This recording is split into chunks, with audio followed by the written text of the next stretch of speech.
தானியேல் 3ஆம் அதிகாரத்தை இன்னைக்கு எடுத்துக்கொள்ளப்படும். தானியேல் 3ஆம் அதிகாரத்தில் நேபுகாத்நேச்சார் ஒரு பெரிய சிலையை உருவாக்கி அதை எல்லாரும் வணங்கியே ஆகணும் என்று சொல்லி கட்டளை கொடுக்குறாரு. அதில் சாத்ராக், மேஷாக், ஆபேத்நேகோங்கிற அந்த 3 தேவ பிள்ளைங்க கர்த்தருக்காக உறுதியாக நிற்கிறாங்க. அவங்க அக்னி சூளையில் கொண்டு போய் போடுகிறாங்க. ஆனால் கர்த்தர் கிருபையாக அவங்கள பாதுகாக்கிறாரு. அதனால ஆண்டுடைய நாமம் மகிமைப்படுகிறத அந்த பகுதியில் பார்க்கிறோம். நம்ம எடுத்துக்கொள்வோம். தானியேல் 3ஆம் அதிகாரம் முதல் 7 வசனங்கள் மட்டும் நம்ம சேர்ந்து வாசிப்போம். ராஜாவாகிய நேபுகாத்நேச்சார் 60 முழ உயரமும் 6 முழ அகலமுமான ஒரு பொற்சிலையை பண்ணுவித்து பாபிலோன் மாகாணத்தில் இருக்கிற தூரா என்னும் சமபூமியிலே நிறுத்தினான். பின்பு ராஜாவாகிய நேபுகாத்நேச்சார் தேசாதிபதிகளையும் அதிகாரிகளையும் தலைவரையும் நியாயாதிபதிகளையும் பொக்கிஷக்காரரையும் நீதி சாஸ்திரிகளையும் விசாரிப்புக்காரரையும் நாடுகளில் உள்ள உத்தியோகஸ்தர் யாவரையும் நேபுகாத்நேச்சார் ராஜா நிறுத்தின சிலையின் பிரதிஷ்டைக்கு வந்து சேரும்படி அழைத்தனுப்பினான். அப்பொழுது தேசாதிபதிகளும் அதிகாரிகளும் தலைவரும் நியாயாதிபதிகளும் பொக்கிஷக்காரரும் நீதி சாஸ்திரிகளும் விசாரிப்புக்காரரும் நாடுகளில் உள்ள உத்தியோகஸ்தர் யாவரும் ராஜாவாகிய நேபுகாத்நேச்சார் நிறுத்தின சிலையின் பிரதிஷ்டைக்கு வந்து சேர்ந்து நேபுகாத்நேச்சார் நிறுத்தின சிலைக்கு எதிராக நின்றார்கள். கட்டியக்காரன் உரத்த சத்தமாய், சகல ஜனங்களும் ஜாதிகளும் பாஷைக்காரருமானவர்களே, உங்களுக்கு அறிவிக்கப்படுகிறது என்னவென்றால், எக்காலம், நாகஸ்வரம், கிண்ணரம், வீணை, சுரமண்டலம், தம்புரு முதலான சகலவித கீத வாக்கியங்களின் சத்தத்தை நீங்கள் கேட்கும்போது நீங்கள் தாழ விழுந்து ராஜாவாகிய நேபுகாத்நேச்சார் நிறுத்தின போர் சிலையை பணிந்து கொள்ள கடவீர்கள். எவனாகிலும் தாழ விழுந்து அதை பணிந்து கொள்ளாமல் போனால் அவன் அந்நேரமே எரிகிற அக்னி சூளையின் நடுவிலே போடப்படுவான் என்றான். ஆதலால் சகல ஜனங்களும் எக்காலம், நாகசுரம், கிண்ணரம், வீணை, சுரமண்டலம் முதலான சகலவித கீத வாக்கியங்களின் சத்தத்தை கேட்டவுடனே சகல ஜனத்தாரும் ஜாதியாரும் பாஷைக்காரரும் தாழ விழுந்து ராஜாவாகிய நேபுகாத்நேச்சார் நிறுத்தின பொற் சிலையை பணிந்து கொண்டார்கள். போதும். பலருக்கு நல்ல தெரிஞ்ச ஒரு சம்பவம் இது. முக்கியமாக வாலிபர்களுக்கு சொல்லும்போது, ஆலோசனை சொல்லும்போது, 3 வாலிபர்கள் இந்த பகுதியில் ஆண்டவருக்காக சாட்சியாக நின்னாங்க. அக்கினியில் கொண்டு போய் போடுறேன்னு சொன்னாலும் அவங்க கவலைப்படலை, தைரியமாக கர்த்தருக்காக நின்னாங்கங்கிற இந்த சம்பவம் எல்லாருக்கும் அதிகபட்சமாக தெரிந்த ஒரு சண்டே கிளாஸில் சின்ன பிள்ளைங்களுக்கு கதையாக அதிகமாக சொல்லுகிற ஒரு சம்பவம் இது. இந்த அதிகாரத்தில் 2 முக்கியமான சத்தியங்களை மட்டும் இன்னைக்கு காலையில் நம்ம பார்க்க போகிறோம். ஒன்று, உலக பிரகாரமான ஒரு ஆராதனைக்கும் ஆண்டுடைய ஆராதனைக்கு இருக்கிற வித்தியாசத்தை ஃபர்ஸ்ட் பார்க்க போகிறோம். ஒன்று. இரண்டாவதாக, நம்ம வாழ்க்கையில ஏன் ஆண்டவர் பாடுகளை அனுமதி கொடுக்கிறார் என்று காரணத்தை பார்க்க போகிறார். 2 காரியங்கள். ஒன்று, உலக ஆராதனைக்கும் நம்முடைய ஆராதனைக்கு என்ன வித்தியாசம். இரண்டாவது, ஏன் பாடுகள் என்ற கேள்விக்கு இந்த பகுதி நமக்கு கற்றுக் கொடுக்கிற ஒரு சில பதில்களை நம்ம பார்க்க போகிறோம். முதல் காரியமாக, இந்த பகுதியில் ராஜா ஒரு பொற் சிலையை நிறுத்துகிறான். எவ்வளோ நீளமா அது வந்துங்க, உயரம் எவ்வளோன்னு போட்டிருக்கு, 60 முழம். இந்த முழம்னு வரும்போது என்ன அர்த்தம்னாங்க, 1.5 அடிங்க. இந்த பைபிள் சொல்லுகிற முழம் வந்து 1.5 அடி. இப்போ 60 முழம்னா எவ்வளோ அடி? 90 அடி. 90 அடி பெருசா இருக்கிற ஒரு பெரிய சிலையை உண்டாக்குறாங்க. அதிகபட்சமா அவனுடைய சிலையாவே இருக்கணும்னு சொல்லி சொல்லுகிறாங்க. ஆனா என்னன்னு சொல்லி நமக்கு தெரியல. ஏன்னா அவன் பின்னால சொல்லும்போது, என் தேவர்களை நீ வணங்காம போயிட்டு அப்படிங்கிறாங்க. அதனால வேற தேவனா கூட இருக்கலாம். அதை பத்தி பைபிள் சொல்லல, நமக்கு அது அவசியம் இல்லை. ஒரு சிலையை உண்டாக்குகிறாங்க. அந்த சிலையை எல்லாரும் என்ன செய்யணும்? வணங்கணும்னு என்ன சொல்றாங்க? கட்டளை கொடுக்கிறான்.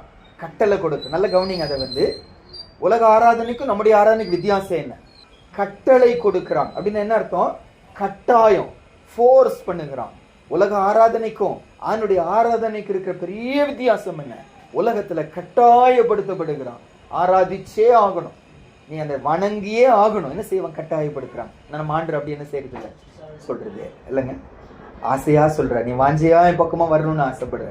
அவர் கட்டாயப்படுத்தி செஞ்சா அவருக்கு இஷ்டமே இல்லை.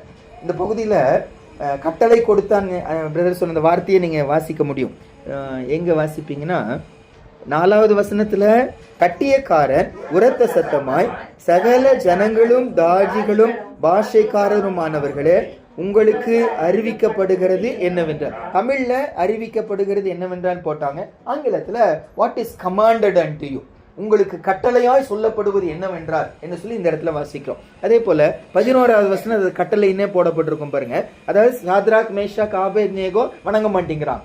அதை பார்த்த மற்றவங்க ராஜாட்ட கம்ப்ளைண்ட் பண்றாங்க. என்ன கம்ப்ளைண்ட் பண்றாங்க? 11வது வசனத்துல, எவனாகிலும் தாழ விழுந்து பணிந்து கொள்ளாமல் போனால் அவன் எரிகிற அக்கினி சூளையின் நடுவில் போடப்பட வேண்டும் என்று ராஜாவாகிய நீர் கட்டளை இட்டீரே. அப்போ அவர் கட்டளை இட்டு இருக்கிறார். உலக ஆராதனை கட்டாயமா செஞ்சே ஆகணும். கட்டளை கொடுக்கப்படுகிறது. ஆனா ஆண்டவர் அப்படி என்ன செய்யறது இல்ல. கட்டளை கொடுக்கறது இல்ல. ஆண்டவர் கொடுக்க தகுதி உள்ளவர் அவர். ஆனா கர்த்தர் அப்படி நம்ம லைஃப்ல ஃபோர்ஸ் பண்றது, கட்டாயப்படுத்துவது. அதுக்கு பதிலா ஆண்டவர் சொல்றாரு, இப்ப ஆராதனை என்பதுங்க அவருக்கு எதை காணிக்க கொடுக்கிறோம் அல்ல. நம்ம அவருக்கு என்னத்தை கொடுக்கிறோம்? இந்த நேரத்துல உள்ளத்தை கொடுக்கிறோம், அன்பை கொடுக்கிறோம். அவர் எதிர்பார்க்க அதுதான். பைபிள் சொல்லுகிறது, நீங்க முழு இருதயத்தோடும் முழு ஆத்மாவோட முழு சிந்தையோடு முழு பலத்தோடு என்ன செய்யுங்க? அன்பு குரு. நம்ம ஆண்டவர் வேற ஒண்ணு கேட்கிறேன், அன்புதான் கேட்க. அன்பு குருவாயா, இவர்கள் எல்லாரிலும் அதிகமாய் நீ என்ன அன்பாயிருக்கிறாயா ஆண்டவர் சொல்லி நம்ம ஆண்டவர் கேட்பதெல்லாம் அன்புதான். நேசிக்கிறதுக்கு தனக்கு ஆட்கள் தேவை ஆண்டவர், அதான் நம்மகிட்ட கேட்க. அப்ப ஆராதனை என்பது ஆண்டவரை நம்ம நேசிக்கிறோம், ஆண்டருக்கு அன்பு கூறுகிறோம். இந்த 2 கொரிந்தியர்ல 9ஆம் அதிகாரத்துல 7ஆம் வசனம் பாருங்க. அவனவன் விசனமாயும் அல்ல கட்டாயமாயும் அல்ல, தன் மனதில் நியமித்தபடியே கொடுக்க கடவன், உற்சாகமாய் கொடுக்கிறவனிடத்தில் தேவன் பிரியமாய் இருக்கிறார். ஆண்டவர் பிரியப்படுத்துவது வசனம் சொல்லுது, உற்சாகமா அதை செய்யணும், வில்லிங்லி, ஆசையா, விருப்பத்தோடு கூட ஆண்டருக்கு செய்யணும். கட்டாயமா இல்ல, விசனத்தோடு கூட இல்ல. ஆண்டவர் பிள்ளைங்க அப்படி செய்யக்கூடாது. அப்ப முதல் வித்தியாசம் என்ன? அந்த ஆராதனை கட்டாயப்படுத்தப்படுகிறது. நீ வந்தே ஆகணும், செஞ்சே ஆகணும். ஆனா ஆண்டவர் நம்மகிட்ட என்ன செய்யறது இல்ல. ஆசையா கட்டாயத்துல வந்துடாத மகனே, எனக்கு அது இஷ்டம் இல்ல. ஊழியக்காரங்க சந்தோஷப்பட்டுருவாங்க, மனுஷங்க சந்தோஷப்படுவாங்க, ஆண்டவர் சந்தோஷப்பட மாட்டார். அவர் எதிர்பார்க்கிறது என்ன?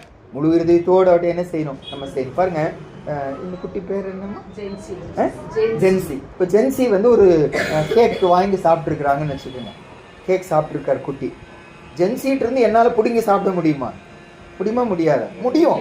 எனக்கு பலன் இருக்குல்ல, அது என்ன அழுதாலும் புடிங்கி எடுத்து நான் எனக்கு வேணும் நான் சாப்பிட முடியும். நல்லா இருக்காது. அதுக்கு பதிலா ஜென்சி நான் பாக்குறேன், அந்த குட்டி என்ன பாக்குது, அங்கிள் வேணுமா அப்படின்னு சொல்லி ஆமாங்கிற, எடுத்து பெருசாலாம் கொடுக்க முடியாது அவருக்கு, அந்த அளவு வளரல.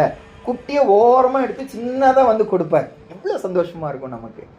நான் கட்டாயப்படுத்தி கேட்க அப்படியே முழு கேட்க வாங்க முடியும், அது நல்லா இருக்காது. அதுக்கு பதிலா இந்தாங்க அங்கிள், இந்தாங்க தாத்தான்னு சொல்லி ஒரு சின்ன பீஸை கொடுப்பான்னா அதுக்கு எவ்வளவு சந்தோஷம். நம்ம திருப்திப்படுத்த போறது இல்லை, ஆனா உள்ள நிறைவாக்குறது. அதுதான் ஆண்டவரும். அவரால் கட்டாயப்படுத்த முடியும். நீ வந்தே ஆகணும், சர்ச்சுக்கு வந்தா உடைச்சு போடுவேன் நான் எல்லாம் சொல்ல. அவரால் முடியும், வல்லமை உண்டு. ஆனா செய்யறது இல்லை. இடம் கொடுப்பாயா மகனே, என் பக்கமா வருவாயா மகளே, என்ன நேசிப்பாதா அன்பு. அந்த அன்பை நினைச்சு ஆண்டவரை நீங்க கட்டாயப்படுத்த முடியும். ஆனா நீங்க செய்ய மாட்டீங்க. தகுதி உள்ளவர் தானே அவருக்கு தகுதி இருக்கல. இப்ப கம்பெனில ஃபோர்ஸ் பண்றாங்க, வந்தே ஆகணும்னு சொல்லி சொல்லுகிறான். என்ன ஆனாலும் எனக்கு தெரியாது, நீங்க வந்தே ஆகணும். அன்னைக்கு அவர் திருப்பூர் எல்லாம் வருவார். திருப்பூர் தான் வேலை செய்யறாரா அந்த பிரதர். இந்த முத்தூட் ஃபைனான்ஸ் என்னமோ அங்கே இருக்கு, அதோடைய கொஞ்சம் பெரிய பதவியில் இருக்கிறார். அப்போ அவரை பத்தி சொல்றாங்க, வீட்டில் என்ன பலவீனமா இருந்தாலும் நீ போய் பார்த்துட்டு வேலைக்கு வந்துடுன்னு சொல்லுவாங்க. லீவே கொடுக்க மாட்டார். வந்தே ஆகும், என்ன ஆனாலும் வந்தே ஆகணும்னு சொல்லி சொல்லுவார். அதனால அவரும் லீவே போடாம என்ன ஆனாலும் வேலைக்கு போயிடுவார். ஃபோர்ஸ் பண்ணப்படுகிறான். ஆண்டவர் அப்படி செய்யலாம். ஆண்டவர் என்ன செய்ய மாட்டேங்கிற உலக ஆராதனை கட்டாயப்படுத்தப்படுகிறது. ஆண்டவரோ முழு மனதோட பக்கமா நீங்க வாங்க நான் ஆண்டவர் அழைக்கிறேன். இன்னொரு டிஃபரன்ஸ் என்னன்னாங்க, அதுல தானியேல் 3ஆம் அதிகாரத்துக்கு மறுபடியும் வாங்க. 6வது வசனம் வாசிப்போம், சேர்ந்தே வாசி. எவனாகிலும் தாழ விழுந்து அதை பணிந்து கொள்ளாமல் போனால் அவன் அந்நேரமே எரிகிற அக்கினி சூளையின் நடுவில் போடப்படுவான் என்ற. 2வதுங்க, நீ வரலன்னா உனக்கு என்ன இருக்கு? தண்டனை, அக்கினி சூளை இருக்குங்கிற. நீ வரலன்னா உன்னை நான் தண்டிக்க போறேன்னு சொல்லி சொல்லுகிறான். ஆனா ஆண்டவரோ நான் வரலங்கிறதுக்காக தண்டிச்சிருந்தாருன்னு வச்சுக்கோங்க, எத்தனை தடவை நம்மளை தண்டிச்சிருக்கணும், அப்படி தானேங்க? எத்தனை தாண்டி. அதுக்கு பதிலா நான் வரும்போது ஆசீர்வதிக்கப்படுகிறேன். அவர் பக்கமா வரும்போது அவர் என்ன வராதுன்னா தண்டிக்கிறது இல்லை, ஆனா வருவேனா அதுக்குரிய ஆசீர்வாதம் கண்டிப்பா நமக்கு இருக்கு. வந்தவர்களுக்கும் வராதவர்களுக்கும் கண்டிப்பா வித்தியாசத்தை என்ன செய்ய முடியும், பார்க்க முடியும். ஆண்டவர் சமூகத்துல வர நம்ம லைஃப்ல பாருங்க, ஆண்டவர் பக்கமா வந்த நாட்களுக்கும் ஆண்டவர் பக்கமா வராத நாட்களுக்கும் கண்டிப்பா வித்தியாசம் இருக்கும். ஆண்டவர் பக்கமா வரும்போது நமக்கு ஆண்டவர் என்ன கொடுக்குறாரு, ஆசீர்வாதத்தை கொடுக்குறாரு. அழகான அதை விளக்கக்கூடிய ஒரு பகுதி வந்துங்க, ஏசாயா 58ஆம் அதிகாரத்துல கடைசி 2 வசனம் வாசிப்போம். அதாவது இந்த கர்த்தருடைய நாளை அந்த இடத்துல அழகா விவரிக்கிறார், 5 வார்த்தை பயன்படுத்துறார். என் பரிசுத்த நாளாகிய ஓய்வு நாளிலே உனக்கு இஷ்டமானதை செய்யாதபடிக்கு உன் காலை விலக்கி உன் வழிகளின்படி நடவாமலும் உனக்கு இஷ்டமானதை செய்யாமலும் உன் சொந்த பேச்சை பேசாமல் இருந்து ஓய்வு நாளை மனமகிழ்ச்சியின் நாள் என்றும் கர்த்தருடைய பரிசுத்த நாளை மகிமையுள்ள நாள் என்றும் சொல்லி அதை மகிமையாக எண்ணுவாயானால் அப்பொழுது கர்த்தரில் மனமகிழ்ச்சியாய் இருப்பாய். பூமியின் உயர்ந்த இடங்களில் உன்னை ஏறி இருக்கும்படி பண்ணி உன் தகப்பனாகிய யாக்கோபுடைய சுதந்திரத்தால் உன்னை போஷிப்பேன், கர்த்தருடைய வாய் இதை சொல்லி. பாருங்க, இந்த இடத்துல 5 வார்த்தை என்ன வார்த்தை பயன்படுத்தப்பட்டிருக்குன்னாங்க, இது ஒரு பரிசுத்த நாள் அப்படின்னு சொல்லி போடப்பட்டிருக்கோம், இது ஒரு ஓய்வு நாள்னு போடப்பட்டிருக்கோம், இது கர்த்தருடைய நாள் என்று போடப்பட்டிருக்கும், இது ஒரு பரிசுத்த நாள் என்று போடப்பட்டிருக்கும், இது ஒரு மகிமையுள்ள நாள். இந்த கர்த்தரை ஆராதிக்க வர நாளுக்கு பைபிள் 5 பேரை கொடுக்குது. இது ஒரு பரிசுத்த நாள். உண்மையாவே மனதார ஆண்ட சமூகத்தில் வந்து நிற்கும் போது கண்டிப்பா நம்ம என்ன ஆகும், பரிசுத்தம் ஆகும். என்ன கிடைக்குதோ இல்லையோ நம்ம நிச்சயமா என்ன செய்வோம், அது என்ன பரிசுத்தம்னா என்ன அர்த்தம், சுத்திகரிக்கப்படுகிறது. கண்டிப்பா ஆண்டுடைய வசனம் ஒரு பட்டயம், அந்த பட்டயம் என்ன செய்யதான் செய்யும், குத்ததான் செய்யும், காயப்படுவோம். எங்கேயோ தவறு இருக்கு, எங்கேயோ குறை, வசனம் சுட்டி காட்டும், வலிக்கதான் செய்யும். ஆனா ஒப்பு கொடுக்கும் போது அதுல நமக்கு என்ன கொடுக்குற, ஆண்டு விடுதலை கொடுக்கு, என்ன பரிசுத்தப்படுத்துகிற. 2வது ஓய்வு நாளுங்கிற. நீங்க நல்லா கவனிச்சு பாருங்க, வேற எங்க போனாலும் அந்த நிம்மதி, அந்த ஓய்வு எனக்கு இல்லை. ஆனா ஆண்டவர் சமூகத்துல வரும்போது அந்த பாரமெல்லாம், அந்த பயமெல்லாம் என்ன செய்யுது, நீங்க அவ்வளவு பெரியவரா அவரை பார்க்க பார்க்க பார்க்க என் பிரச்சனை சின்னதா என்ன செஞ்சு பாரு, அவ்வளவு பெரிய ஆண்டவர். அது வரைக்கும் பிரச்சனை தான் எனக்கு ரொம்ப பெருசா இருந்துட்டே இருக்கும், பயம், நடுக்கும், என்ன நடக்கும், எப்படி ஆகும், கவலை. ஆனா ஆண்ட வர வர வர அவருடைய மகிமையை பார்க்கிறோம், எவ்வளோ பெரியவரை அனுபவிக்கிறோம். அவருக்கு முன்னாலே எனக்கு தான் இந்த பிரச்சனை பெருசு, அவருக்கு இந்த பிரச்சனை பெருசு இல்லை, அவர் பெரியவர். எனக்கு மனசுல என்ன வருது, ஓய்வு வருகிறது. ஆண்டு சமூகத்தில் இளைப்பாறுகிற ஒரு நாள் இந்த நாள். 2வது 3வது வாசிக்கும், இது கர்த்தருடைய நாள். இது யாருடைய நாள், இது அவருக்கு சொந்தம். இந்த உணர்வு எனக்கு இருக்கணும், அவருக்கு சொந்தமானதை ஏன் இஷ்டப்படி செய்ய எனக்கு என்ன இல்லை, எனக்கு உரிமை இல்லை, எனக்கு உரிமை இல்லை. இப்போ எங்க பிள்ளைங்களை ஊழியத்துக்கு ஒப்பு கொடுக்கும்போது, இப்போ தூரமா போறா, ஊழியத்துக்கு ஒப்பு கொடுத்து வெளியூர் போறா, எந்த ஊருக்கு போறா, எந்த இடத்துல தங்க போறா, ஒண்ணு நான் கூட போகவே, அங்க என்ன இருக்கு, என்ன சூழ்நிலை, பாதுகாப்பு இருக்கா, என்ன இருக்கு, ஒண்ணுமே தெரியாது. ஆனா கர்த்தரை அழைக்கிறாரே, போறாங்க. ஒரு போராட்டம் எனக்குள்ள இருந்து கொண்டே இருக்கும்போது ஆண்டவர் கொடுத்த ஆறுதல் என்னன்னா, என்னுடையதை என்ன இஷ்டப்படி செய்ய எனக்கு உரிமை இல்லையா? அப்ப அந்த பொண்ணு என்னதில்லை, எனக்கு கொஞ்ச நாள் என் கையில, எனக்கும் சிஸ்டருக்கும் கையில பார்த்து கொள்ளும்படி கர்த்தர் கொடுத்தார். ஆனா உண்மையா அது யாருடையவ, அந்த பொண்ணு கர்த்தருடையவ. இப்ப கர்த்தருடையதை கர்த்தர் படி செய்ய அவருக்கு என்ன இருக்கு, அவருக்கு உரிமை இருக்கு. என்கிட்ட இருக்கிற வரைக்கும் நான் பார்த்துக்கொள்ளு, இப்ப அவர் கையில இருக்கிறேன். அதே போல இந்த நாளை குறித்து பைபிள் சொல்லும்போது, இது உங்களுடையதில்லை, இது என்னுடைய நாளுங்கிற. அப்ப அவருடைய நாளை அவருக்கு பிரியமா தானே நான் செலவிடணும், அவருடைய நாளை அவருக்காக தானே கொடுக்கணும். அதான் இந்த அளவில் சொல்ல, உன் சொந்த பேச்ச கூட என்ன செய்யக்கூடாது, பேசக்கூடாது, இஷ்டமானது நீ செய்யாது, இது என்னுடைய நாள், என்னுடையதை உன் இஷ்டப்படி நீ எப்படி செய்ய முடியும் ஆண்டு கேள்வி கேட்கிற. இப்படி நான் எண்ணணும்னு ஆண்டு எதிர்பார்க்கிறேன். அது மாத்திரமல்ல, வேற என்ன வாசிச்சோம், மனமகிழ்ச்சி. கர்த்தர் சமூகத்துல தான் உண்மையான சந்தோஷம். வேற எல்லா சந்தோஷமும் அது சிற்றின்பம், கொஞ்ச நேரம் சந்தோஷம், அப்புறம் அது இல்லாம போய். ஆனா ஆண்டு சமூகத்துல வரும்போது கர்த்தருக்குள்ள ஒரு மனமகிழ்ச்சி உண்டாகும், ஒரு சந்தோஷம் உண்டாகும். அது மாத்திரமல்ல, கடைசியில வாசிக்கிறோம் மகிமையின் நாள். இது நம்மளை ஆண்டர் அவரும் மகிமைப்படுறாரு, நம்மையும் மகிமைக்குள்ள ஏசப்ப என்ன அழைத்துக் கொள்ளுகிறார். ஒரு நாள் அவர்கிட்ட நம்ம போய் சேர போறோம். நம்ம ஆண்டர் ஆயத்தப்படுத்துகிறார், குறைகளெல்லாம் நிவர்த்தி ஆக்குகிறார், என்கிட்ட இருக்கிற குற்றங்களை உணர்த்தி என்னை சரிப்படுத்தி மகிமை அடைவதற்கு என்னை தகுதிப்படுத்து. இந்த வசனத்தை கவனிப்பீங்கன்னா, நீ அப்படி எண்ணியே ஆகணும், பரிசுத்த நாளா எண்ணியே ஆகணும்னு சொல்லல. அந்த வசனம் எப்படி முடியுது பாருங்க, 13ஆம் வசனத்து முடிவுல, அதை மகிமையாக எண்ணுவாய் ஆனால் என்னன்னு சொல்ல அவருக்கு உரிமை இருக்குதானாங்க. நீ செஞ்சே ஆகணும், இது என்னுடைய நாள். நீ எப்படி வேலைக்கு போற, வேலைக்கு போனா காலை உடைச்சிருவேன், அவரால் சொல்ல முடியுமா, முடியும், ஒரு நாள் முடியும். ஆனா அவர் சொல்ல மாட்டேங்கிறார். நேபுகாத்நேச்சர் என்ன சொன்னானா, நீ வரலன்னா என்ன செஞ்சிருவேன்னாங்க, அக்கினி சூளையில கொண்டு போய் போடுவேன்னு சொன்னாங்க. ஆனா ஆண்டவரோ அப்படி சொல்லல, வந்தா உனக்கு என்ன கிடைக்கும்? இளைப்பாறுதலும். வந்தா பரிசுத்தம் உண்டாகும். வந்தா மகிமைக்குள்ள. அது மாத்திரமல்ல, 14வது வசனத்துல, அப்பொழுது கர்த்தரில் மன மகிழ்ச்சி ஆயிரும். எப்போ கர்த்தரில் மன மகிழ்ச்சி ஆயிருப்பாய்? இந்த நாளை கர்த்தருக்கு கொடுக்கும்போது, மனதார அவர் ஆராதிக்கும் போது எனக்குள்ள என்ன இருக்கும்? சந்தோஷம் இருக்கும். அப்பொழுது கர்த்தருக்குள் மன மகிழ்ச்சியாயிருப்பாய். பூமியின் உயர்ந்த இடங்களில் உன்னை ஏறி இருக்கப்படும். நிறைய தடவை ஏன் கர்த்தர் சமூகத்துக்கு வரலன்னா, அன்னைக்கு போனா எனக்கு உலகத்துல ஏதோ ஒரு உயர்வு கிடைக்கும், அன்னைக்கு போனா ஏதோ சம்பளம் கிடைக்கும், அன்னைக்கு போனா ஏதோ எக்ஸ்ட்ரா கிடைக்கும். ஆனா ஆண்டவர் சொல்லார், எனக்கு இடம் கொடுத்து பாரு, பூமியில உயர்ந்த இடத்துல உன்னை நான் கண்டிப்பா என்ன செய்வேன்? ஏறி இருக்கு. அவர் போய் சொல்ல மாட்டார். அவருக்கு கனம் கொடுப்போனா கண்டிப்பா கர்த்தர் நம்மள என்ன செய்வார்? ஏறி இருக்க பண்ணுவார். அடுத்து சொல்றாரு, உன் தகப்பனாகிய யாக்கோபுடைய சுதந்திரத்தால் உன்னை போஷிப்பேன். நம்ம ஆண்டவர் போஷிப்பாரு, தேவைகளை சந்திப்பாரு, கர்த்தர் நடத்துவார். இரண்டாவது டிஃபரன்ஸ் என்ன? சாத்தான் சொல்றான், வராட்டி உனக்கு என்ன இருக்கு? தண்டனை இருக்கு. ஏசுப்பா நம்ம கட்டாயப்படுத்தல, வந்தா உனக்கு என்ன இருக்குங்கிறார்? ஆசீர்வாதம் இருக்கு. அது பெரிய வித்தியாசம். இரண்டாவது. மூன்றாவது வித்தியாசம் வந்துங்க, நீங்க அந்த தானியேல் 3ஆம் அதிகாரத்துக்கு மறுபடியும் வாங்க. 7வது வசனத்துல எப்படி ஆரம்பிக்குது பாருங்க. 6வது வசனத்துல, 5வது வசனம், 6வது வசனத்துல கட்டளை கொடுக்கிறார் ராஜா. அப்போ என்ன நடக்குது? 7வது வசனத்துல, ஆதலால் சகல ஜனங்களும் அப்படியே சொல்லி முடிவில் பணிந்து கொண்டார். தானியேல் 3ஆம் அதிகாரம் 7ஆம் வசனம். ஆதலால் சகல ஜனங்களும் பணி. எதனால ஆதலான என்ன இருக்கும்? Therefore. இதனால. எதனால? ராஜா என்ன கொடுத்தாங்க? கட்டளை கொடுத்தாங்க. நீங்க கீழ்ப்படியிலன்னு என்ன போடுவேன்னாங்க? அக்னி சூளையில போடுறேன்னு சொல்லி சொன்னாங்க. அப்படி நீங்க எதனால இவங்க வந்திருக்கிறாங்க? கடவுளை நேசிச்சு வரல. எதனால வந்தாங்க? பயத்தினால வந்தாங்க. அந்த ஆராதனை பயத்தினால வரக்கூடிய ஆராதனை. இந்த ஆராதனையும் அன்பினால் வரக்கூடிய ஒரு ஆராதனை. நம்முடைய ஆராதனைக்கும் அந்த ஆராதனை வித்தியாசம் என்ன? அது பயமுறுத்துகிற ஒரு ஆராதனை. என்னுடைய உங்களுடைய ஆண்டவரோ பயமுறுத்துகிறவர் அல்ல, அன்பு காட்டுகிறவர். அந்த அன்பு என்ன செய்து என்னை நெருக்கி ஏவுகிறது. ஆண்டவரை நேசிச்சு அன்போடு கூட அவரை ஆராதிக்க கர்த்தர் எனக்கு கொடுப்ப அன்போடு கூட, உண்மையோடு கூட, முழு இருதயத்தோடு. இந்த சமாரிய பெண்ணை வந்துங்க, யோவான் 4ஆம் அதிகாரத்துல, சமாரியா இந்த மலையில தான் ஆராதிக்கணும்னு எங்க முற்பதாக்கள் சொல்றாங்க, நீங்களோ எருசலேம்ல ஆராதிக்கணும்னு சொல்லி சொல்றீங்களே. ஏசுப்பாட்ட கேள்வி கேட்கிறாங்க. அப்ப ஏசுப்பா சொன்னாரு, இந்த மலையில மட்டுமல்ல, எங்கும் அவரை ஆராதிக்கிற நாட்கள் வரும், அவரை தொழுது கொள்ளுகிறவர்கள் ஆவியோடும் உண்மையோடும் அவரை தொழுது கொள்ளணும். ஆண்டு எதிர்பார்க்கிறது என்ன? பயந்து தொழுது கொள்ளுகிறது அல்ல, அன்போடு கூட, ஆவியோடு கூட, உண்மையோடு கூட தொழுது. ஆண்டு எதிர்பார்க்கிறது ஒரு உண்மையுள்ள. அதான் அந்த பாடல் பாடும்போது சொன்னேன், பொய்யான மனசு அர்ப்பணிக்கிறேன்னு சும்மா சொல்லிடக்கூடாது. அது அவருக்கு வேதனை கொடுக்கும். மனதார இருக்கிறவனமா ஒப்பு கொடு. ஆண்டவரே என்கிட்ட முடியல, ஆண்டவரே என்னால் அர்ப்பணிக்க முடிய மாட்டேங்குது, கீழ்ப்படிய முடிய மாட்டேங்குது, எனக்கு உதவி செய்யுங்க. அவர் உண்மையா ஒப்பு கொடுக்கும் போது கர்த்தர் கிரியை செய்கிற வல்லவராக இருக்கிறார். அந்த ஆராதனை பயமுறுத்துகிற ஆராதனை.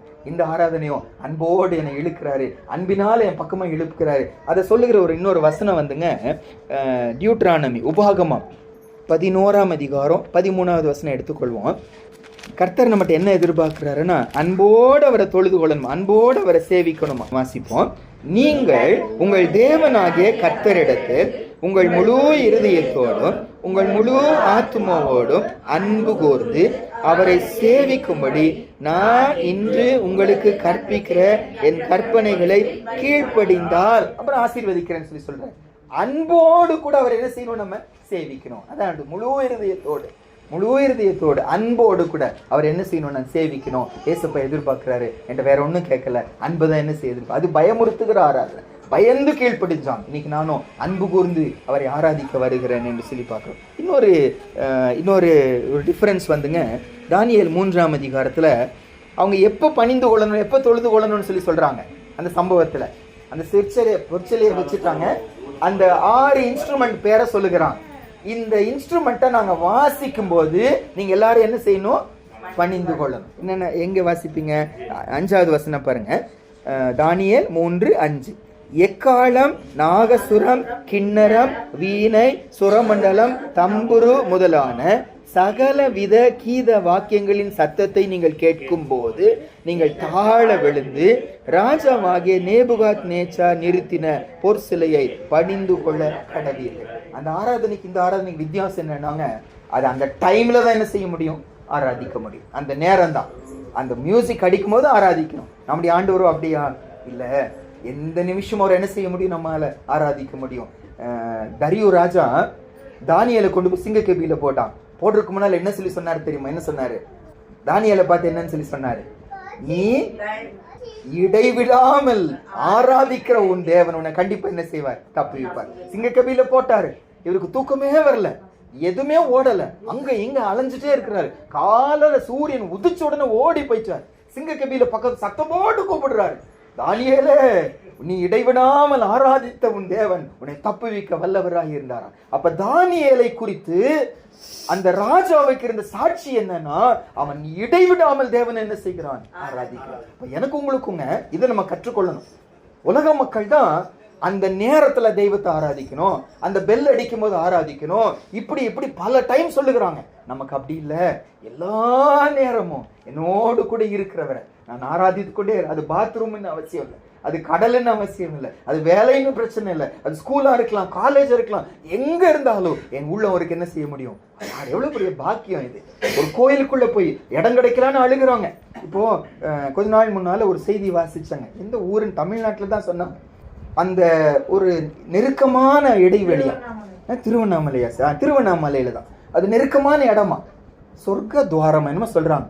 அதுக்குள்ள நுழைஞ்சிட்டாங்கன்னா அவங்களுக்கு சொர்க்கமா, பயங்கர நெருக்கமா இருக்குமா. அதுல குண்டான ஒருத்தர் உள்ள போயிட்டாரு, இறந்தே போயிட்டாரு, மூச்சு எடுக்க முடியாம இறந்து போயிட்டாரு. அப்புறம் சட்டம் போட்டுட்டாங்க, நல்ல குண்டா இருக்கிறவங்க, இவ்வளவு வெயிட்டா இருக்கிறவங்க அதுக்குள்ள போக கூடாதுன்னு சட்டம் போட்டாங்க. இப்ப அவங்களுக்கெல்லாம் இப்ப துக்கம், எங்களுக்கு சொர்க்கம் கிடைக்காதுன்னு சொல்லிட்டு. அதுக்குள்ள நுழைஞ்சாதான் அவங்களுக்கு, அந்த நேரத்துல நுழைஞ்சாதான் அவங்களுக்கு சொர்க்கம். நமக்கு அப்படி இல்லையே, எந்த நேரத்திலையும் அப்பான்னு கூப்பிட முடியுமே, எந்த நேரத்தில் அவர் சமூகத்துல போக முடியுமே, அவரை தொழுது கொள்கிற போதெல்லாம் அவர் நமக்கு சமீபமாய் இருக்கிறது போல தங்கள் தேவனை இவ்வளவு சமீபமாய் பெற்ற வேற பெரிய சார். இவ்வளவு பெரிய வித்தியாசம் நமக்கும் நம்முடைய ஆண்டருக்கும் அவங்களுக்கும். 4 வித்தியாசங்களை பார்த்தோம். முதல் காரியம், அது கட்டாயமான ஒரு ஆராதனை. இதோ ஆண்டு அன்போடு கூட மனதார உள்ளத்தினால சந்தோஷத்தோடு அவர் என்ன செய்ய முடியும்? ஆராதிக்கிற ஒரு கிருபை கொடுக்கிறார். ஆராதிக்கலன்னா தண்டனை. இங்கேயோ ஆராதிக்கலன்னு தண்டிக்கிறது இல்லை, தண்டிச்சது நம்ம யாரும் இங்க நின்று இருக்க மாட்டோம், நானும் நின்று இருக்க மாட்டேன். ஆனா ஆராதித்தா நம்ம என்ன கொடுக்கிறார் ஆண்டவர்? ஆசீர்வாதம் கொடுக்கிறேன், நான் வாக்கு கொடுக்கிறேன்னு வாசிச்சோம். 3வது, அவர்கள் பயந்து ஆராதிச்சாங்க. நாமோ அன்போடு கர்த்தரை என்ன செய்கிறோம்? ஆராதிக்கிறோம். 4வதாக, அந்த நேரத்துல மட்டும்தான் ஆராதிக்க முடியும். கதவை சாத்திட்டாங்கன்னா ஒண்ணு செய்ய முடியாது. நமக்கு கதவு அடைக்கப்படுகிறதே இல்லை, எப்பொழுதுமே கதவு என்ன செஞ்சிருக்கு? திறந்தே இருக்கிறது. அதாங்க ஒரு ஊழியக்காரங்க வடநாட்டில் ஒரு இடத்துல ரொம்ப கடினமாக ஊழியம் செய்வாராம். ரொம்ப பாவம், ரொம்ப சூழ்நிலை வித்தியாசம். அப்போது சபைக்கு ஒரு தடவை வரும்போது, அவங்கள அனுப்பின சபைக்கு வரும்போது தன்னுடைய கஷ்டத்தெல்லாம் பகிர்ந்து கொண்டாராம். இங்கே போனால் இந்த பிரச்சனை, அங்கே போகிறா இந்த பிரச்சனை, தண்ணி, சாப்பாடு, ஊழியம், அடி, வேதனை, அப்படியே பல விதமாக சொல்லிகிட்டே இருந்தார். எந்த பக்கம் போனாலும் கதவு அடைக்கப்பட்டே இருக்குன்னு வேதனையோடு சொல்லிக்கொண்டே இருந்தாராம். இப்படி பேசிட்டே இருந்தாராம். வயது முதிர்ந்த ஒரு சகோதரன் அங்கே இருந்தார். எந்திரிச்சு சொன்னாராம், சுற்றி எல்லாம் அடைக்கப்பட்டிருக்கலாம் பிரதர், ஆனா மேல கதவு எப்போ என்ன செஞ்சுட்டே இருக்கும்? திறக்கப்பட்டே இருக்கும். மனுஷ கதவு அடைக்கப்படலாம், காசு கதவு அடைக்கப்படலாம், தேவைகளின் கதவு அடைக்கப்படலாம், ஆனா பரலோக கதவு நமக்கு என்ன செய்யல? அடைக்கப்படல. அப்ப நமக்கு இருக்கிற ஒரு பெரிய பாக்கியம். எந்த நிமிஷமும் கர்த்தரை நம்மால என்ன செய்ய முடியும்? ஆராதிக்கும். முதல் கேள்வி. 2வது வந்துங்க, ஏன் பாடு? ஏன் ஆண்டவர் நம்மள பாடுகள் வழியா தான் கூட்டிட்டு போறாரு? இங்க இருக்கிற யாருமே எனக்கு எல்லாம் நிம்மதியா, ஒரு பிரச்சனையும் இல்லை, நம்ம என்ன செய்ய முடியாது? சொல்ல முடியாது. அவங்கவுங்களுக்கு திராணிக்கத்தக்கதா ஏசப்பா கண்டிப்பா என்ன செய்யறாரு? குடும்ப சூழ்நிலைகள், வேலையில, சரீரத்துல, சபையில, ஊழியங்களில அவங்கவுங்க திராணிக்கத்தக்கதா கர்த்தர் பாடுகளை அனுமதிக்கும். ஏன் அப்படி செய்யறாருன்னு வரும்போது, இந்த சம்பவத்துலங்க ஒரு சில காரணங்களை நம்மளால பார்க்க முடியும். நம்ம தானியேல் 3ஆம் அதிகாரத்துக்கு வருவோம். இந்த இடத்துல சாத்ராக், மேஷாக், ஆபேத்நேகோ ஆண்டவரை தொழுது கொள்ள மாட்டேங்கிறாங்க. அப்ப மற்றவங்க கம்ப்ளைண்ட் பண்ணுகிறாங்க. இப்படி அந்த சாத்ராக், மேஷாக், ஆபேத்நேகோ நீங்க நிறுத்தின சொலைய பணிந்து கொள்ள மாட்டேங்கிறாங்க. அப்போ நேபுகாத்நேச்சாருக்கு பயங்கர கோபம் வந்துருது. கோபம் கூப்பிடுகிறாரு, அவங்கள கூப்பிடுறாரு. 13ஆம் வசனத்துல அவங்க கூப்பிடுங்கிறாரு. சொன்ன போது கேட்கிறாரு, இப்படி கேள்விப்பட்டேன், இப்ப இன்னொரு வாய்ப்பு உங்களுக்கு கொடுக்கிறேன். நீங்க இந்த இன்ஸ்ட்ருமெண்ட் வாசிக்கும் போது நீங்க வணங்கினீங்கன்னா நீங்க தப்பிச்சிங்க, வணங்கலன்னா அக்கினி சூளையில போட போறேன்னு சொல்லிட்டு ராஜாவே டைரக்டா அவங்கள பார்த்து சொல்லுகிறார். அப்ப அவங்க கொடுத்த பதில் பாருங்க, அதை மட்டும் நம்ம வாசிப்போம். தானியேல் 3ஆம் அதிகாரத்துல 16 இருந்து வாசிப்போம். சாத்ராக், மேஷாக், ஆபேத்நேகோ என்பவர்கள் ராஜாவை நோக்கி, நேபுகாத்நேச்சாரே, இந்த காரியத்தை குறித்து உமக்கு உத்தரவு சொல்ல எங்களுக்கு அவசியம் இல்லை. நாங்கள் ஆராதிக்கிற எங்கள் தேவன் எங்களை தப்புவிக்க வல்லவராய் இருக்கிறார். அவர் எரிகிற அக்கினி சூளைக்கும் ராஜாவாகிய உம்முடைய கைக்கும் நீங்களாக்கி விடுவிப்பார்.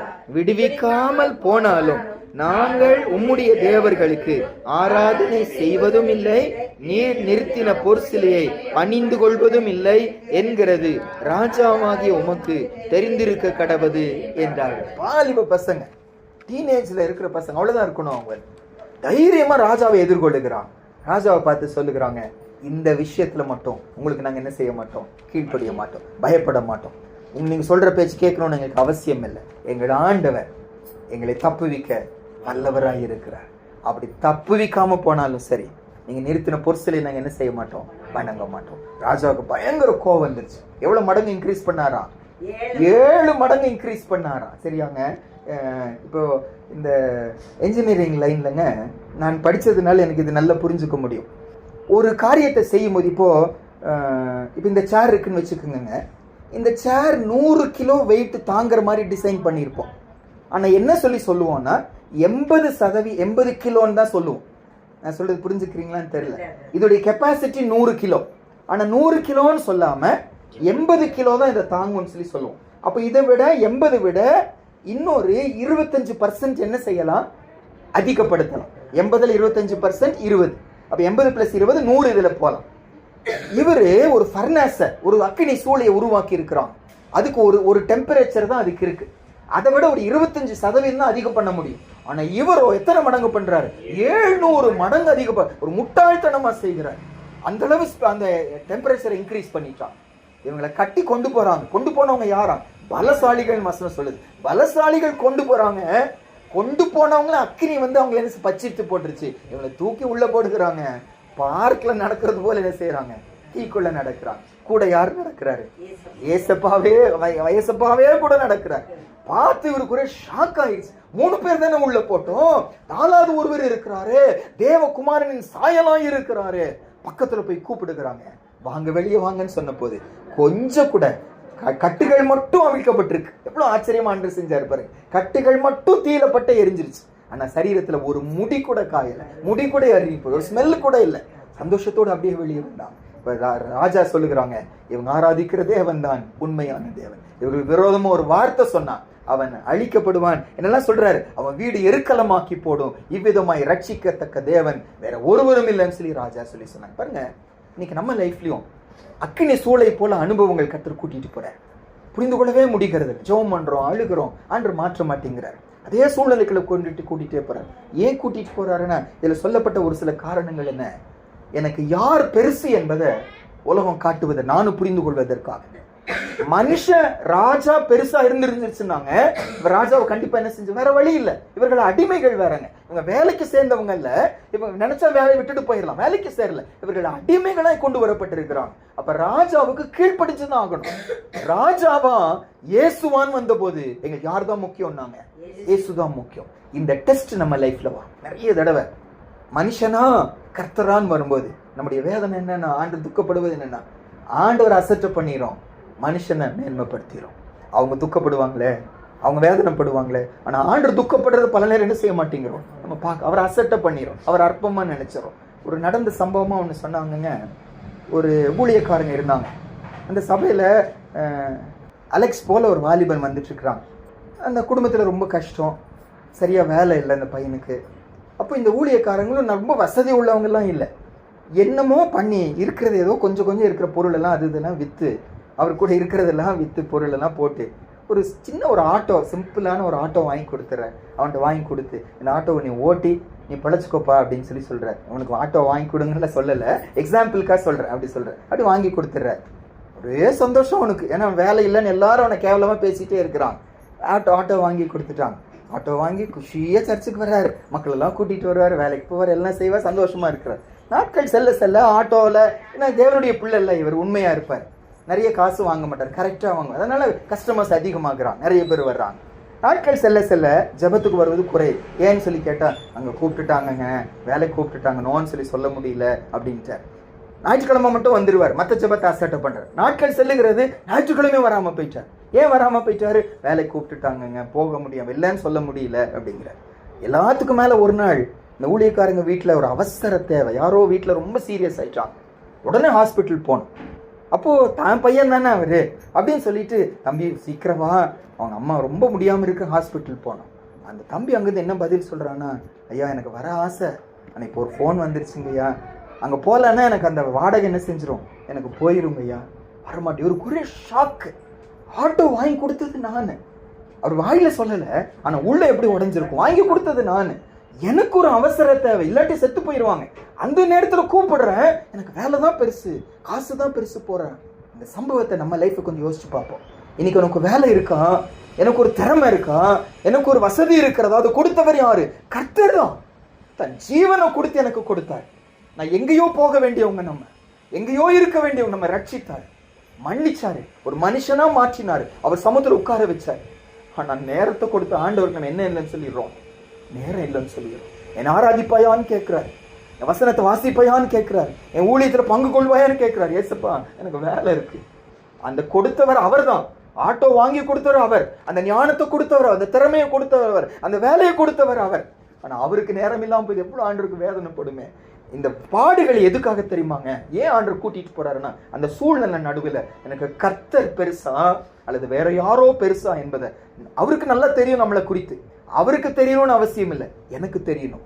ஆண்டவர் நான் எவ்வளவு கேவலமா நான் நிற்கிறேன். நம்ம இதெல்லாம் ஆராய்ச்சி பார்க்கும்போது நம்ம எல்லாரும் ஒத்துக்கொள்ளும், எத்தனை தடவை ஆண்டவரை நம்ம அசட்டை பண்ணுகிறோம், செஞ்ச ஆண்டவரை மறந்து விடுகிறோம். அவரை விட யாரோ எதுவும் எனக்கு பெருசா போயிடும். ஒப்பு கொடுத்த ஆண்டவரை கிருபை கொடுங்க. பாருங்க, நம்ம உண்மையா அவரை கனப்படுத்துவோம். நாங்க அவரை கனம் பண்ணுகிறவர்களை கண்டிப்பா கர்த்தர் ஆசீர்வதிப்பார். ஆண்டவர் விடவே மாட்டார். நான் கர்த்தருக்காக உன்னை இழப்பேன்னாங்க வசனம் சொல்லுது. 100 மடங்கு கர்த்தர் என்ன செய்வார், அதை திருப்பி கொடுப்பார். ஆண்டவருக்காக நம்ம இந்த பூமியில ஏதாவது இழக்கும் போது அதனால தரித்திரரா ஏமாந்து போக, நான் ஏமாந்துட்டேன் ஒருத்தரும் சொல்ல முடியாது. கிறிஸ்துவுக்காக ஒரு பழைய பாடல் உண்டு, கிறிஸ்துவுக்காக இழந்தவர் எவரும் தரித்திரர் ஆனதில்லை. ஆண்டவருக்காக இழந்தவர்களை ஆண்டவர் விடவே மாட்டார். அப்பேற்பட்டவர் அல்ல.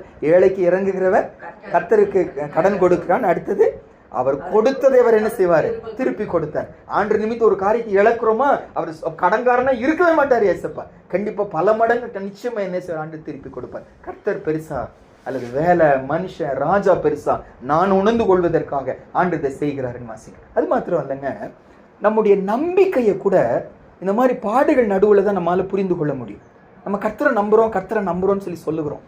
ஆனா சூழ்நிலை வரும்போது என்னுடைய நம்பிக்கை கர்த்தர் மேல இல்லை என்பதை நம்ம புரிந்து கொள்ள வைக்கிறார். எப்படி டெஸ்ட் பண்ண முடியும்? நாங்க ஒரு பிரச்சனை வருதுன்னு வச்சுக்கோங்க, அந்த பிரச்சனை டைம்ல நம்ம ஒருவேளை ஆண்டவரை தேடுவோம். ஆனா எப்ப தேடுவோம்னா, என்னால முடிஞ்சதெல்லாம் செஞ்சிருவேன். டாக்டர்கிட்ட போறது, மனுஷனை கேட்கறது, பேங்க் கிட்ட போறது, அங்க போறது, இங்க போய் எல்லாம் செஞ்சுட்டு எதுவுமே முடியல. அப்புறம் தான் அவர் பாதத்தை வந்து, ஏசப்பா ஒண்ணுமே முடியல, நீங்க தான் ஆண்டவரேன்னு சொல்லி வரும். அது ஆண்டவருக்கு இஷ்டம் இல்லை. அவர் மேல நம்பிக்கை இருந்துச்சுன்னா ஃபர்ஸ்ட் யார்கிட்ட போனோம், அவர்கிட்ட போகணும்.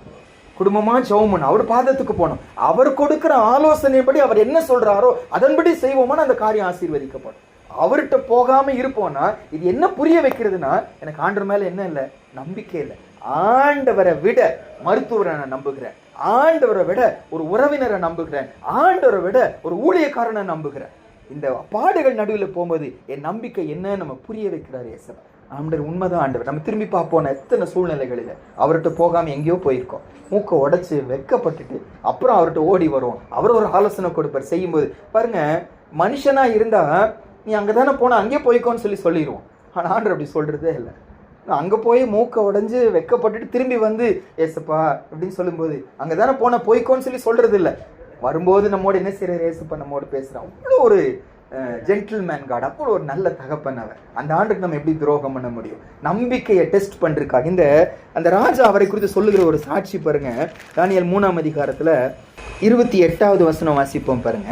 அப்பொழுது நேபுகாத் நேச்சார் வசனித்து, சாத்ராக், மேஷாக், ஆபேத்நேகோ என்பவர்களுடைய தேவனுக்கு ஸ்தோத்திரம், அவர்கள் தங்களுடைய தேவனை தவிர வேறொரு தேவனையும் சேவித்து பணியாமல் அவரையே நம்பி ராஜாவின் கட்டளையை தள்ளி தங்கள் சரீரங்களை ஒப்பு கொடுத்ததினால் அவர் தமது தூதனை அனுப்பி தம்முடைய தாசரை விடுவித்தார். இங்க பாருங்க, ராஜாவே சொல்றாரு, என் கட்டளையை தள்ளி அவங்க தேவன் அவங்க என்ன செய்தாங்க, நம்பினாங்கல்ல, அங்க வார்த்தை போட்டிருக்கு. அதே அப்படிதானே போட்டிருக்குங்க. அவரையே நம்பி, அவரை நம்பின்னு போடல, அவரையே என்ன செய்தாங்க, நம்பினாங்க. இங்க நம்ம லைஃப்லயும் பாடுகளுக்குள்ள போகும்போது நான் யாரை நம்புறேன், எது என்னுடைய ஹோப், எது என்னுடைய ஆதாரம், எதை நான் பிடித்து கொள்ளுகிறேன், நான் புரிந்து கொள்ள வைப்பதற்காக. நம்மகிட்ட குறை இருக்கு, நிறைய ஆண்டவர் நம்ப வேண்டிய பிரகாரம் என்ன செய்ய மாட்டேங்கிறோம், நம்ப மாட்டேங்கிறோம்.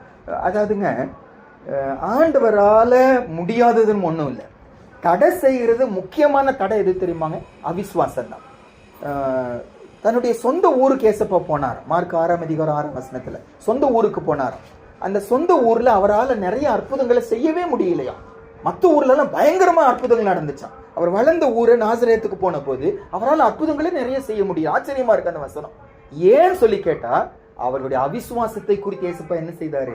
ஆச்சரியப்பட்டார். சரி, அதை வாசிப்பீங்களா? நல்ல வசனம், மார்க் 6:6 வாசிச்சிருவோம். அங்கே அவர் சில நோயாளிகள் மேல் கைகளை வைத்து அவர்களை குணமாக்கினதே அன்றி வேறொரு அற்புதமும் செய்யக்கூடாமல் அவர்களுடைய அவிசுவாசத்தை குறித்து ஆச்சரியப்பட்டு கிராமங்களில சுற்றி திரிந்து உபதேசம் பண்ணினார். அவரால் அற்புதங்களை செய்ய முடியல. ஏன்னு சொல்லி கேட்டா காரணம் சொல்றாரு, அவங்களுடைய அவிசுவாசம். அப்ப பாடுகள் நடுவில் என்னுடைய விசுவாச வாழ்க்கை எப்படி இருக்கு, இந்த அளவு கர்த்தரை நம்புகிற அவங்க சொல்ற அறிக்கை என்ன தெரியுமா? தானியேல் 3:17 நாங்கள் ஆராதிக்கிற எங்கள் தேவன் எங்களை தப்புவிக்க வல்லவராய் இருக்கிறார். அவர் எரிகிற அக்கினி சூளைக்கும் ராஜாவுடைய கைக்கும் நீங்களாக்கி விடுவிப்பார். அவங்களுக்கு இந்த உறுதியான நம்பிக்கை என்ன? நாங்கள் ஆராதிக்கிற தேவன் சர்வ வல்லவர், அவரால் முடியும், அவரால் செய்வார். ஏதோ ஒரு காரணத்தினால அவர் சித்தம் இல்லைன்னு சொல்லி செய்யாம போனாலும் நான் நிறுத்தின சிலையை நாங்கள் என்ன செய்ய மாட்டோம், நாங்கள் வணங்க மாட்டோம்னு வைராக்கியம் வச்சுதான். நம்முடைய லைஃப்ல கூட நம்முடைய நம்பிக்கையை குறித்து நம்ம புரிந்து கொள்வதற்காக, நம்முடைய விசுவாச வாழ்க்கை எப்படி இருக்கு, எந்த அளவு கர்த்தரை விசுவாசிக்கிறோம் புரிந்து கொள்வதற்காக இந்த சூழ்நிலை கர்த்தர் நம்மளை கூட்டிட்டு போறாருன்னு சொல்லி வாசிக்கிறோம். அது மாத்திரம் இல்லைங்க, இன்னொரு காரணம் என்னன்னாங்க, அன்பு இருந்துச்சுன்னு வச்சுக்கோங்க, அந்த அன்பு தியாகம் பண்ண வைக்கும். அன்பு இல்லைன்னா நம்மளால தியாகம் பண்ண முடியும். வழியில யாரோ ஒருத்தர் கீழே விழுந்து கிடக்குறாங்க அப்படின்னு வச்சுக்கோங்க, நம்ம போய் ஒருவேளை உதவி செய்வோம், ஆனால் அவனை தூக்கி எடுக்க ரொம்ப என்ன செய்வோம், நம்ம யோசிப்போம்.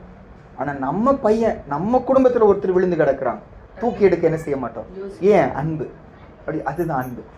அதே போல ஆண்டவர் மேல உண்மையான அன்பு இருந்துச்சுன்னா அவருக்காக எதையும் செய்ய நம்ம என்ன செய்வோம், துணிவோம். இவங்க என்ன துணிஞ்சிட்டாங்க, நாங்க ஆண்டவர் மேல வைத்த அன்பினால இவங்க ஆண்டவர் காப்பாற்றுவாங்கன்னு எதிர்பார்க்க கூட இல்லை. அவரால் முடியும், ஆனா வேணும்னா செய்வாரு. ஆனா அதுக்காக நான் நிறுத்தின சிலையை நாங்க வணங்க மாட்டோம். அவருக்காக ஜீவனையும் கொடுக்க நாங்க என்ன செய்வோம், ரெடின்னு சொல்லி நாங்களை தீயில அப்படியே அக்னியாய் பொசுக்கப்பட விட்டு கொடிய ஆண்டவர் மேல வைத்த ஒரு அன்பு.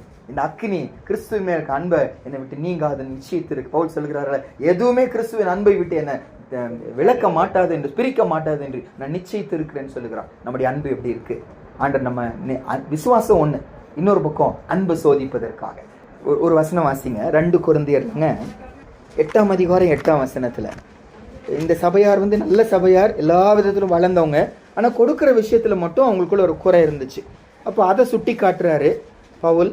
வாசிப்போம், சேர்ந்து வாசி. இதை நான் கட்டளையாக சொல்லாமல் மற்றவருடைய ஜாக்கிரதையை கொண்டு உங்கள் அன்பின் உண்மையை சோதிக்கும் பொருட்டே சொல்லுகிறேன்.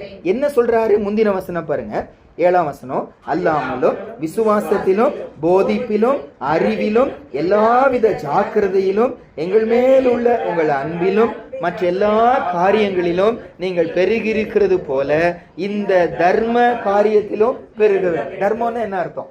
தேவையுள்ளவங்களுக்கு கொடுப்பது. அப்ப இந்த செய்கிற விஷயத்துல இவங்களுக்குள்ள குறை இருக்கு. இதை சொல்லும் போது சொல்றாரு, உங்கள் அன்பின் உண்மையை சோதிப்பது எது? கொடுப்பது. The genuineness of my love. என்னுடைய அன்பு ஜெனியூன் ஆனதா இல்லையா என்பது கொடுக்கறதுல என்ன செய்யும் தெரியும். நம்ம கொடுக்கிற விஷயத்துல அது நேரமா இருக்கலாம், என்னுடைய நான் அவங்களோட செலவிடுகிற நேரமா, கொடுக்கிற காசா இருக்கலாம், படுகிற பிரயாசமா இருக்கலாம். அன்பு இருந்துச்சுன்னா நம்ம என்ன செய்ய மாட்டோம், யோசிக்க மாட்டோம். யாருக்கோ உதவி செய்யிருக்குங்க, என்கிட்ட மிச்சம் இருக்கா, நமக்கு குடும்பத்துக்கு இருக்கா, அதெல்லாம் நம்ம யோசிப்போம். நம்ம குடும்பத்துல யாரோ செய்யிருக்கு, மிச்சம் இருக்கா, எனக்கு ஏதாவது பிரச்சனையான்னு யோசிக்கும். இருக்கிறதெல்லாம் என்ன செஞ்சிருவோம், நம்ம செலவு பண்ணி. ஏன்? அன்பு.